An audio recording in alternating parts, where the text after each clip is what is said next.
Hey internets! So in this video I'm going to go more in depth on a topic I recently discussed with Captain Morgan, which is the question of the usefulness of Donald Trump to those of us who are more libertarian leaning. Now, I'm not a member of Donald Trump's fan club by any means, but if I was forced to decide between Trump or Biden, I'd pick Trump in a heartbeat, and here's why. You see, Trump, for all of his problems and troubles, does one thing right, which is that he doesn't really care if something he says or does falls outside of the range of acceptable actions and acceptable opinions deemed correct trademark by the Cathedral. Or for those of you not familiar with Curtis Yarvin's The Cathedral, I mean to say that Trump tends to do things that the bulk of mainstream media journalists and academics strongly dislike, which also happens to include by direct or by proxy a whole lot of corrupt government officials who have gained their power and prestige by stepping in line with the mainstream narratives. Or in other words, Trump makes the establishment seethe. He makes them seethe in irrational anger a lot, which is kind of strange in a really funny way that they get so irrationally angered by him, because policy-wise, Donald Trump is really not that far out from a generic Republican. Rather than draining the swamp, he simply swapped who was in charge of it, while making very few lasting changes. And while he did make some useful deregulation policies, such as the one that required new regulations to come packaged with mandatory deregulations, that was pretty good, as well as the fact that Trump did overall better on economic policy than Biden is doing, which isn't exactly a high bar. He failed to make any meaningful dent in the national debt, and some of Trump's actions during the COVID crisis are honestly what you'd expect a Democrat to do. But on another bright side, Trump also was one of the few presidents who didn't start any new wars, so overall he was a pretty average president actually, ignoring of course his personality and the way he presents himself. And yet, despite this fact, there's this really weird idea coming from the left that Trump is some kind of neo-fascisto dictator who is hellbent on trampling over their liberal idea of freedoms,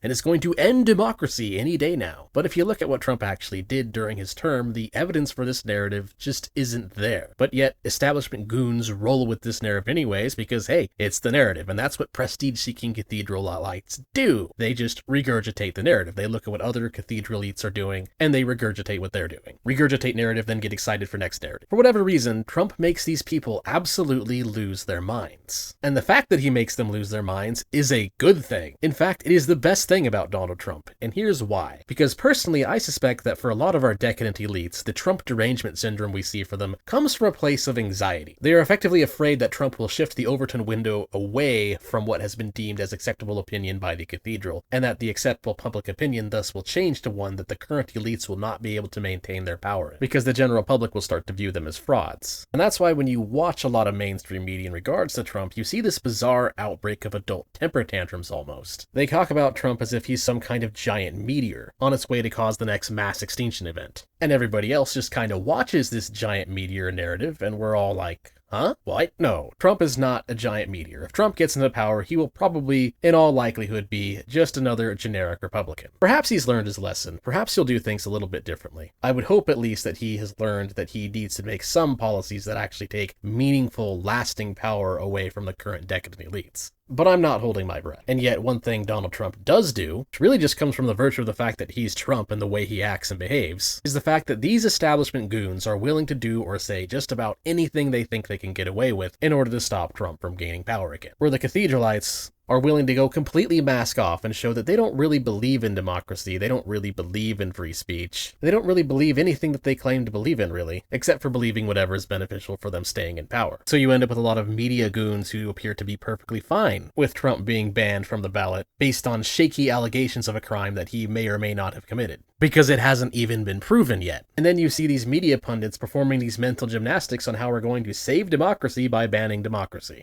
It's insane. It's completely insane. But on the bright side, it's obviously insane. It's insane to the point where even the most clueless, unquestioning normie sees it, and for a brief moment there starts to scratch their head a little bit. And then of course people start to notice that a large amount of laws we have on the books shouldn't even be laws, because they're throwing all these indictments at Trump, many of which just seem to be irrelevant technicalities. And then people start to also notice that just about anyone who makes seven figures could easily be arbitrarily accused of breaking these laws in some fashion or another. And then, of course, the real kicker, you don't have to look much closer to find out how these laws are being selectively enforced, generally only against those who have found success outside of the cathedral. It's a book that they only ever throw at people whom the establishment does not like, while other politicians and elite figures are allowed to trample over these laws, and not a single prosecutor bats an eye. And they're so obvious and blatant about it that even people who hate Donald Trump's guts have to look at it and have to see it, and cannot help but admit that the legal system is obviously being weaponized against him. And while it's being weaponized against him, a lot of our wonderful, lovely journos are busy completely going mask off and trying to feed us all with the most ridiculously stupid reasons imaginable for why this weaponization of the legal system is somehow a good thing or not actually happening. And as it turns out, very few people are actually dumb enough to fall for this obvious grift. When people see what the decadent elites are willing to do to stop Trump, it reveals to the normies just how corrupt and out of touch with the common folk our elites really are. And this benefits the libertarian view because people see the rot and corruption and start to realize that maybe we don't actually need these elites. People start to notice that a lot of these corrupt officials are actually just leeches off the American taxpayer, and many of our famous journalists are really just midwits who gained their position of prestige through their willingness to regurgitate propaganda, and not so much their willingness to actually tell us the truth. And that is the usefulness of Donald Trump. The elite's ridiculous overreaction to him makes normies question the legitimacy of their authority. That maybe perhaps we would all be better off without these authoritarians sticking their grubby little fingers into everything.